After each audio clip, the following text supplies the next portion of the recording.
네겝에 거주하는 가나안 사람 곧 아랏의 왕이 이스라엘이 아다람 길로 온다 함을 듣고 이스라엘을 쳐서 그중 몇 사람을 사로잡은지라. 이스라엘이 여호와께 서원하여 이르되 주께서 만일 이 백성을 내 손에 넘기시면 내가 그들의 성읍을 다 멸하리이다. 여호와께서 이스라엘의 목소리를 들으시고 가나안 사람을 그들의 손에 넘기심에 그들과 그들의 성읍을 다 멸하니라. 그러므로 그곳 이름을 호르마라 하였더라. 백성이 호르산에서 출발하여 홍해길을 따라 에돔 땅을 우회하려 하였다가 길로 말미암아 백성의 마음이 상하니라. 백성이 하나님과 모세를 향하여 원망하되 어찌하여 우리를 애굽에서 인도해 내어 이 광야에서 죽게 하는가. 이곳에는 먹을 것도 없고 물도 없도다. 우리 마음이 이 하찮은 음식을 싫어하노라 하매 여호와께서 불뱀들을 백성 중에 보내어 백성을 물게 하심으로 이스라엘 백성 중에 죽은 자가 많은지라. 백성이 모세에게 이르러 말하되 우리가 여호와와 당신을 향하여 원망함으로 범죄하여 싸우니 여호와께 기도하여 이 뱀들을 우리에게서 떠나게 하소서. 모세가 백성을 위하여 기도하매 여호와께서 모세에게 이르시되 불뱀을 만들어 장대 위에 매달아라. 물린 자마다 그것을 보면 살리라. 모세가 놋뱀을 만들어 장대 위에 다니 뱀에게 물린 자가 놋뱀을 쳐다본즉 모두 살더라. 이스라엘 자손이 그곳을 떠나 오봇에 진을 쳤고 오봇을 떠나 모압 앞쪽 해돋는 쪽 광야 이에 아바림에 진을 쳤고 거기를 떠나 세렛 골짜기에 진을 쳤고 거기를 떠나 아모리인의 영토에서 흘러나와서 광야에 이른 아르논 강 건너편에 진을 쳤으니 아르논은 모압과 아모리 사이에서 모압의 경계가 된 곳이라. 이러므로 여호와의 전쟁기에 일렀으되 수바의 와헙과 아르논 골짜기와 모든 골짜기의 비탈은 아르고우를 향하여 기울어지고 모압의 경계에 닿았도다 하였더라. 거기서 부엘에 이르니 부엘은 여호와께서 모세에게 명령하시기를 내 백성을 모으라. 내가 그들에게 물을 주리라 하시던 우물이라. 그때 이스라엘이 노래하여 이르되 우물물아 솟아나라. 너희는 그것을 노래하라. 이 우물은 지휘관들이 팠고 백성의 귀인들이 규와 지팡이로 판 것이로다 하였더라. 그들은 광야에서 마따나에 이르렀고 마따나에서 나할리엘에 이르렀고 나할리엘에서 바못에 이르렀고 바못에서 모압 들에 있는 골짜기에 이르러 광야가 내려다 보이는 비스가산 꼭대기에 이르렀더라. 말씀 묵상으로 시작하는 복된 하루입니다. 민수기 21장부터는 이스라엘 백성들이 40년간의 광야 생활을 끝내고 드디어 약속의 땅을 향해 본격적으로 행진을 하기 시작합니다. 그들은 가데스에서 출발하여 호르산에 이르렀을 때 아론의 죽음으로 인해 장례를 치르고 이제 아다람 길로 향합니다. 이때 네겝의 통치자인 아랏의 왕이 위협을 느끼고는 군사를 이끌고 와서 이스라엘 백성들에게 기습 공격을 합니다. 이 일로 인해 몇 사람을 잃어버린 이스라엘 백성들은 하나님께 서원을 하면서 아랏의 왕과 그 백성을 넘겨주시면 그들의 성읍들을 다 멸하여서 하나님께 드리겠다고 말합니다. 여기서 멸한다는 말은 헤렘에서 나온 말로 전적으로 파괴하여 하나님께 드린다는 의미입니다. 이 기도에 하나님은 이스라엘 백성들에게 넘기심으로 그들과 그들의 성읍을 다 멸합니다. 그곳 이름을 호르마라고 불렀는데 이 말 역시 진멸한다는 헤렘에서 나온 말로 멸망이라는 뜻입니다. 이스라엘이 호르마에서 승리를 했다는 것은 매우 중요한 사건이고 가나안 땅을 향하는 중요한 전환점입니다. 민수기 14장에서 이스라엘 백성들이 정탐꾼들의 부정적인 보고로 인해 하나님부터 징계를 받자 그들이 억지로 가나안으로 진입하려다가 가나안과 아말렉 군대에 패하여 호르마까지 도망을 간 적이 있었기 때문입니다.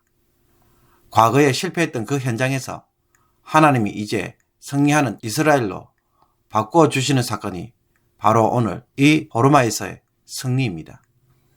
하나님은 원수의 목전에서, 즉 그들의 눈앞에서 상을 베풀어 주시는 위로와 보수의 하나님이신 것입니다. 호르산에서 떠나 이스라엘 백성들이 홍해 길을 따라 에돔 땅으로 우회하게 되자 이스라엘 백성들이 또다시 광야 여행이 길어지는 것에 그만 불평과 원망을 쏟아내기 시작합니다. 그런데 평소 이런 원망은 광야에서 모세에게 하던 것이었지만 여기서는 누구에게도 하고 있습니까? 하나님과 모세를 향하여 원망하였다고 함으로써 이제는 하나님에게도 노골적으로 원망을 드러내고 있음을 보여줍니다. 그 결과 하나님은 즉각적으로 심판합니다. 불뱀을 보내어서 이스라엘 백성들이 물려 죽게 한 것입니다. 독이 있는 뱀에게 물리게 되면 몸이 검게 변하는 모습에 마치 불에 타서 검게 되는 것과 비슷하기 때문에 불뱀이라고 불렀습니다. 독을 가진 뱀이 온 회중들 사이로 헤집고 돌아다니므로 많은 사람들이 뱀에 물려 죽었습니다. 이것을 보게 된 이스라엘 백성들은 당장 모세에게 달려가서 우리가 여호와와 당신을 향하여 원망함으로 범죄하였사오니라고 하면서 죄를 인정하고 회개를 합니다. 그리고는 모세를 향하여 중보하며 기도해 줄 것을 요청합니다. 이에 모세가 백성을 위해 기도하자 하나님께서는 불뱀을 롯으로 만들어서 장대에 매달아 그것을 쳐다보는 자는 살 수 있다고 말씀합니다.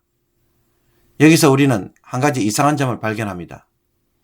모세의 기도에 왜 하나님은 불뱀을 다 죽이시거나 혹은 모든 병자를 치료해 주시는 일을 하지 않고 굳이 놋뱀을 보도록 하셨을까요? 놋뱀이 특별한 능력이 있어서가 아닙니다. 그것보다는 물린 자들이 놋뱀을 쳐다보므로 하나님을 바라보게 하시고 참된 구원의 능력이 하나님으로부터 오는 것을 고백하며 순종을 보이라는 것입니다. 그래서 놋뱀을 본 자는 어떻게 되었습니까? 모두 구원을 얻게 하십니다. 그러나 끝까지 쳐다보지 않은 사람은 어떻게 됩니까? 모두 죽고 말았습니다. 우리는 종종 어려운 문제를 만나면 그 일을 하나님이 중단하게 하시도록 하나님의 고집을 꺾으려는 기도를 할 때가 있습니다. 없던 일로 해주시고 모두 원상태로 돌려놓아 주기를 원하는 것입니다. 그러나 오늘 본문에서 하나님은 놋뱀이 대신 예수 그리스도를 바라보도록 하심으로 구원을 누리게 하십니다. 하나님의 명령에 따라 순종하는 것에서 구원과 살 길이 열리도록 하시는 것입니다. 하나님이 베푸시는 구원은 바로 이런 것입니다. 문제 해결에 초점을 두는 것이 아니라 문제를 통해 하나님에게 순종하는 법을 배우도록 하십니다. 문제 해결에만 매달리는 것이 아니라 하나님이 요구하시는 것에 먼저 순종함으로써 하나님의 국률로 살 수 있고 해결될 수 있음을 놋뱀을 통해 가르쳐주고 계시는 것입니다. 그러므로 불뱀이 아니라 놋뱀을 바라보라는 음성에 오늘 귀를 기울일 수 있기를 원합니다. 우리가 보기에는 그것이 문제를 해결하는 직접적인 방법처럼 보이지 않지만 그러나 그것이 하나님이 풀어가는 방법입니다. 10절에서 20절까지는 이스라엘 백성들이 모압 평지에 이르기 전까지 행진하였던 곳에 대하여 요약을 하고 있습니다. 좀 더 자세한 설명은 민수기 33장에 나와 있지만 여기서는 떠나와 진을 치다 하는 말로 대략적으로 요약을 하고 있습니다. 이스라엘 백성들이 불뱀을 경험하고 놋뱀으로 살게 된 곳은 분원이라는 지역입니다. 이곳을 떠나 오봇에 진을 쳤고 또 이곳을 떠나 이에 아바름에서 진을 쳤고 거기를 떠나 세렉 골짜기에 진을 쳤다고 말합니다.